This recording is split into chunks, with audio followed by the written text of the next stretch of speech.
जेठानी का 10वां बच्चा। अरे मुन्ना, तो अपना ठेला खाली कर जल्दी, पैसे ले लेना जितना होगा तेरा किराया।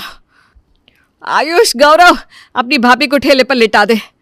आयुष और गौरव प्रीति को ठेले पर लिटाकर उस पर चादर डाल देते हैं और सत्यम ठेला चलाकर प्रीति को अस्पताल ले जाने लगता है। बारिश रुकने का नाम नहीं लेती। गौरव और आयुष गाड़ी देखने के लिए बीच रास्ते में भागने लगते हैं। पापा मम्मी, आप दोनों भाभी को लेकर जाओ, हम दोनों भाई गाड़ी का इंतजाम करके रास्ते में मिलते हैं। ठीक है बेटा। शालिनी और श्रेयांशी जरूरत का सामान पैक करने लगती है। भाभी, बच्चे के कपड़े और दूध वगैरह ठीक से ले लेना, कुछ छूटना नहीं चाहिए। सब लोग भाग दौड़ मचा देते हैं। रास्ते में सब लोग सत्यम को देखने लगते हैं और एक दूसरे से कहते हैं, भगवान ऐसा ससुराल सबको दे। ऐसा ससुराल बहुत भाग्य से मिलता है, जहाँ पूरा घर एक बहू के पीछे भाग रहा है ताकि उसका बच्चा अच्छे से हो सके। अब चलते हैं 1 साल पहले। बहू, मेरे गले में बहुत खसखस हो रहा है, एक गिलास गर्म पानी तो देना। हाँ मम्मी जी, दे रही हूँ। प्रीति उठते ही अपना मुंह तक धोए बिना रसोई में जाती है। इतने में ही उसकी ननद श्रेयांशी आवाज देते हुए कहती है, भाभी मुझे 5 मिनट में निकलना है, मेरा टिफिन लगा दो। प्रीति हड़बड़ा जाती है। अब क्या करूँ, इतनी जल्दी क्या ही बनेगा, उधर मम्मी और पापा जी की चाय बनानी है। एक काम करती हूँ, झट से 2 मिनट वाली मैगी बना देती हूँ। प्रीति एक तरफ मैगी चढ़ाती है, दूसरी तरफ चाय। इतने में ही श्रेयांशी रसोई में आकर कहती है, भाभी मैंने आपको रात को ही कह दिया था कि सुबह मुझे जल्दी जाना है और अभी तक आपने टिफिन भी नहीं बनाया। वो दीदी, मेरे दिमाग से ना बिल्कुल निकल गया था। मैंने मैगी चढ़ा दी है, बस 2 मिनट में आपकी टिफिन तैयार हो जाएगी। क्या भाभी आप बिना? प्रीति मैगी बनती ही श्रेयांशी की टिफिन पैक करके उसे देती है और इतने में अनुराधा वापस आवाज देने लगती है, अरे बहू, कितनी देर लगेगी चाय में? तेरे ससुर जी को चाय बिना प्रेशर नहीं आता, तुझे तो पता है। हाँ मम्मी जी, बस हो गया, ला रही हूँ। प्रीति इस तरह भाग भाग के जल्दी जल्दी काम करती है जैसे उसके 10 हाथ हो। प्रीति चाय बनते ही अपने सास ससुर को देती है, फिर देवर के लिए हॉर्लिक्स बनाकर उसके कमरे में उसे देने जाती है। देवर जी, सूरज सर पर चढ़ाया है, अब उठ भी जाओ। भाभी उठ रहा हूँ, पहले मेरी हॉर्लिक्स दो, वरना मैं उठ नहीं पाऊंगा। मुझे पता है देवर जी, मैं पहले ही ले आई हूँ, अब तो उठो। प्रीति आयुष को हॉर्लिक्स देकर चाय बनाकर विभोर के कमरे में जाती है। विभोर, उठ भी जाओ सोना, चाय पी लो, जल्दी जल्दी जल्दी। ना, अभी उठने का मन नहीं कर रहा है। हाँ, थोड़ी देर और सोने दो। चाय ठंडी हो जाएगी, फिर तुम कहोगे ठंडी चाय नहीं पीनी, फिर मैं क्या करूंगी? अरे पापा, आओ पहले साथ में बैठो कुछ देर। सुबह सुबह अपनी रानी का चेहरा भी तो देखने दो मुझे। देखो, अभी सुबह सुबह मुझे कुछ भी मत कहो, मुझे भी बहुत काम है, नाश्ता बनाना है। विभोर प्रीति का हाथ पकड़कर उसे अपने पास बिठा लेता है। क्या यार, जब देखो काम और काम ही रहता है तुम्हें। कभी अपने लिए थोड़ा वक्त तो निकाला करो। शादी के इतने दिन हो गए, लेकिन मुझे ऐसा एक भी दिन याद नहीं है जब हम सुबह की चाय या रात का खाना साथ में खा रहे हो। क्या करूं, तुम देख रहे हो ना घर में कितना काम होता है, कभी कुछ तो कभी कुछ। देखो, अभी भी तुम्हारी शर्ट आयरन करनी है, देवर जी के लिए चाय बनानी है, वो भी जिम से आते ही होंगे, नाश्ता रेडी करना है। इतने में ही काली की आवाज आती है, भाभी कहाँ हो? अरे रुक, आ रही हूं। प्रीति काली को रात की 2 रोटी देकर कहती है, देखो तुम पहले खा लो और उसके बाद सब रूम में झाड़ू पोछा करके बर्तन धो लेना, ठीक है? ठीक है भाभी। भाभी मुझे ना कुछ पैसों की ज़रूरत है। अरे तो ले जाना ना जाते वक्त। अब हम दोनों एक दूसरे की तकलीफ नहीं देखेंगे तो कौन देखेगा? और मैंने ना तेरे बच्चों के लिए कुछ सामान भी ला के रखा है, जाते वक्त याद से ले जाना। भाभी, आप जैसी मालकिन ना भागों से मिलती है, मुझे कभी लगता ही नहीं कि ये मेरा घर नहीं है। अपने घर वालों के साथ साथ प्रीति काली के लिए भी बहुत कुछ करती है। प्रीति जिस दिन से अपने ससुराल आई है काम ही करती रहती है, 1 मिनट भी उसे खुद के लिए वक्त नहीं मिलता। सुबह 5 बजे से लेकर रात के 12 बजे तक प्रीति सबके काम करती रहती है और कभी खुद के बारे में सोचती नहीं। प्रीति नाश्ता बनाकर सबको आवाज देती है। डाइनिंग टेबल पर, बहू नाश्ता तो जबरदस्त बनाया है। भाभी, आपने मेरे लिए दाल का पानी नहीं बनाया? आज मुझे नाश्ते में वही पीने के लिए कहा गया है। भाभी, मेरा आलू का पराठा का है, मैं इतना बीमार खाना नहीं खा सकता हूँ। अरे बाबा, लगा रही हूँ सबके लिए, सब कुछ बनाया है। आयुष, ये तुम्हारे दाल का पानी, गौरव ये तुम्हारे लिए आलू के पराठे। तुम दोनों इतने नखरे करना बंद कर दो। एक अकेली प्रीति क्या क्या करेगी। कोई बात नहीं मामी जी, ये भी तो मेरे बच्चों की तरह ही है। मेरे बच्चे होते तो मैं उनके भी तो नखरे उठाती ना। बहू तू ना बहुत सीधी है, जब देखो दूसरे का ही सोचती रहती है। पापा, मैं बहुत दिनों से आप दोनों से एक बात करना चाह रहा था। हाँ हाँ बोलो बेटा। मैं ये सोच रहा था कि अब गौरव और श्रेयांशी की शादी करवा देनी चाहिए। दोनों की उम्र हो गई है, घर में एक लड़की आएगी तो एक जाएगी। ये सही कहा तूने। एक काम कर, दोनों के लिए लड़के और लड़कियां देखना शुरू कर दे। जैसे ही कोई ढंग का रिश्ता मिलता है दोनों की शादी कर देंगे। यहाँ विभोर गौरव और श्रेयांशी के लिए रिश्ता ढूंढने लगता है और उधर श्रेयांशी प्रीति से कहती है, भाभी मैं किसी और से प्यार करती हूँ और उसके अलावा किसी और से शादी नहीं कर सकती हूँ। आप कुछ करो ना, भाइयों को मेरे लिए रिश्ता देखने से मना कर दो ना। दीदी आप मुझे पहले लड़के की फोटो दिखाओ, फिर मैं आपके भैया से बात करूंगी। अरे भाई, लड़का क्या है कैसा है ये सब पता तो होना चाहिए ना। आपके भैया किसी को भी ऐसे ही आपका हाथ नहीं दे देंगे। भाभी वो अच्छा खासा कमाते हैं, आप भैया से बात कर लो ना, कोई कमी नहीं आएगी इस रिश्ते में। ठीक है, मैं तुम्हारे भैया से बात करती हूँ। प्रीति श्रेयांशी के बारे में विभोर को बता देती है और अनुराग की तस्वीर उसे दिखाकर दोनों का रिश्ता तय करने के लिए कह देती है। ठीक है, अगर श्रेयांशी को कोई पसंद है तो मुझे आपत्ति नहीं है। मैं अनुराग के घर वालों से बात कर लेता हूँ। और गौरव के लिए ना शालिनी का रिश्ता आया है। लड़की सीए है, अच्छा खासा कमाती है। दोनों मिलकर अपना परिवार चला लेंगे। क्या कहती हो? क्या कहना है, आप गलत थोड़ी ना कहेंगे। विभोर अनुराधा और सत्यम से बात करके दोनों यानी कि श्रेयांशी और अनुराग गौरव और शालिनी के रिश्ते की बात करता है। हाँ बेटा, दोनों के घर वाले से मिल लेते हैं। लड़की तो पढ़ी लिखी ही होनी चाहिए। शालिनी के आने से प्रीति को भी मदद हो जाएगी। घर के कामों में वो बेचारी एक पैर पर दिन भर लगी रहती है। वही बात है ना मम्मी, इस तरह प्रीति अकेले घर का सारा काम करती रहेगी तो बीमार हो जाएगी। फिर क्या करेंगे हम?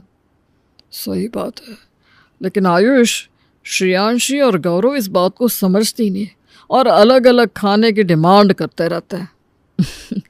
वो तो जब सबकी शादी हो जाएगी ना तो सबको खुद ब खुद समझ में आ जाएगा कि एक आदमी पर इतना लोड नहीं देना चाहिए।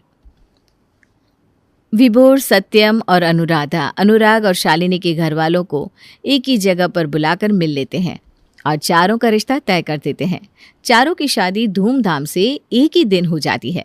एक तरफ शालिनी बहू बनकर अनुराधा के घर आती है, वहीं दूसरी तरफ श्रेयांशी घर से विदा होकर चली जाती है।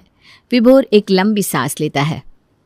चलो, अब तो प्रीति को थोड़ा वक्त मिलेगा और हम एक दूसरे के साथ वक्त बिता पाएंगे। शालिनी घर आती है और आते ही दूसरे दिन घूमने चली जाती है। वहीं श्रेयांशी पगफेरे के लिए अपने मायके आती है। ननद की शादी के बाद पहली बार आने की खुशी में प्रीति सुबह से लगी कई पकवान बनाती है। ये देखकर विभोर कहता है, अरे भाई, अभी तो हमने खाना बनाने वाला लगाया है ना घर में, फिर तुम क्यों इन सब में लगी हो?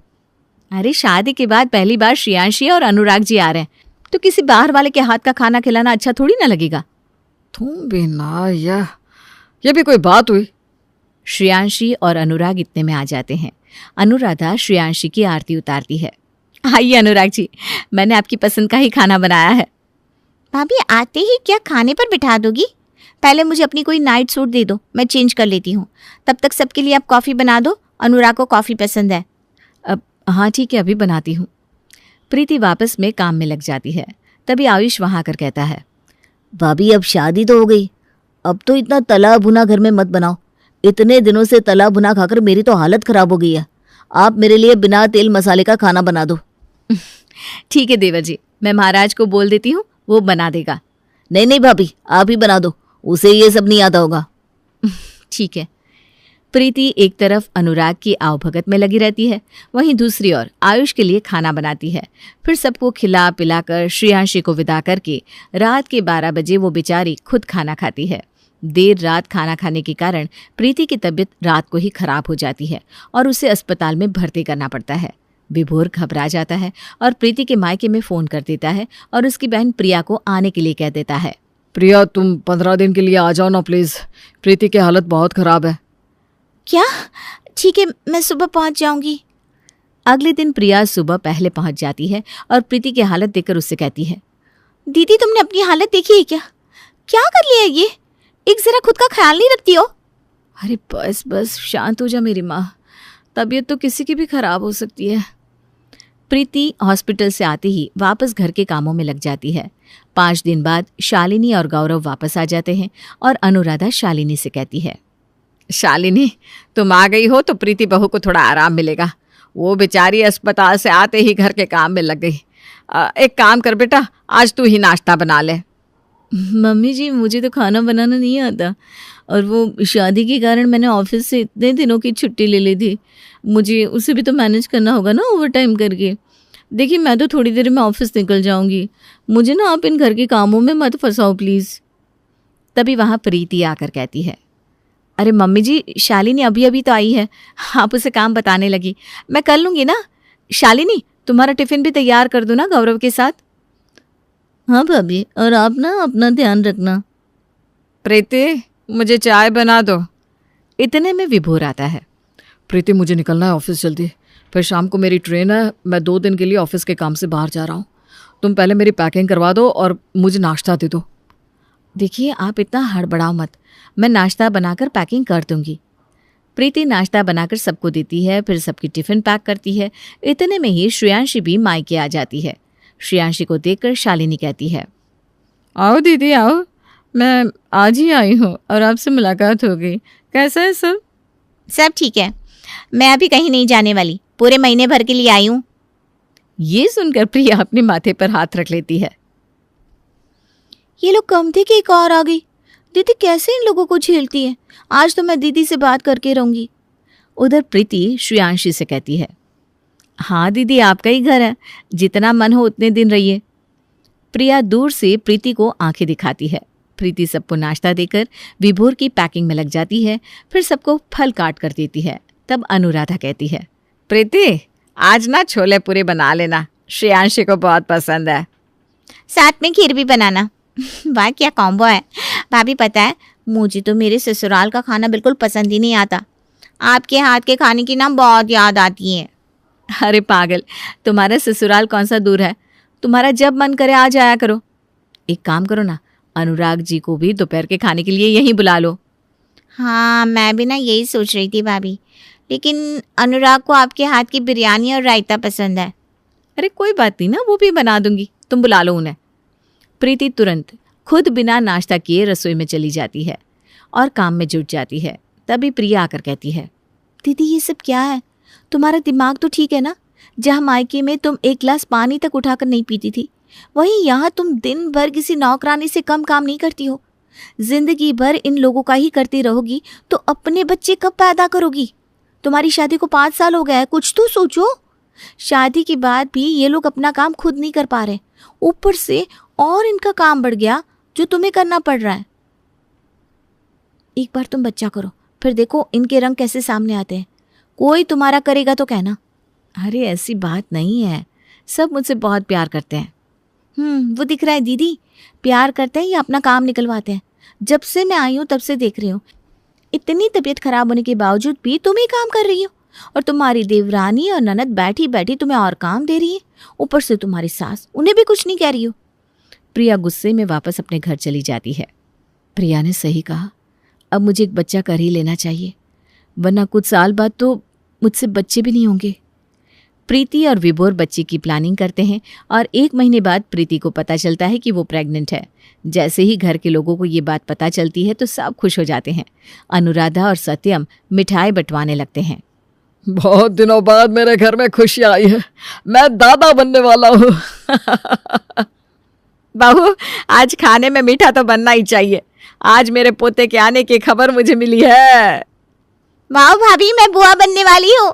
मुझे तो आज गाजर का हलवा खाना है। चलो, अब तो मैं इस घर में सबसे छोटा नहीं रहूंगा।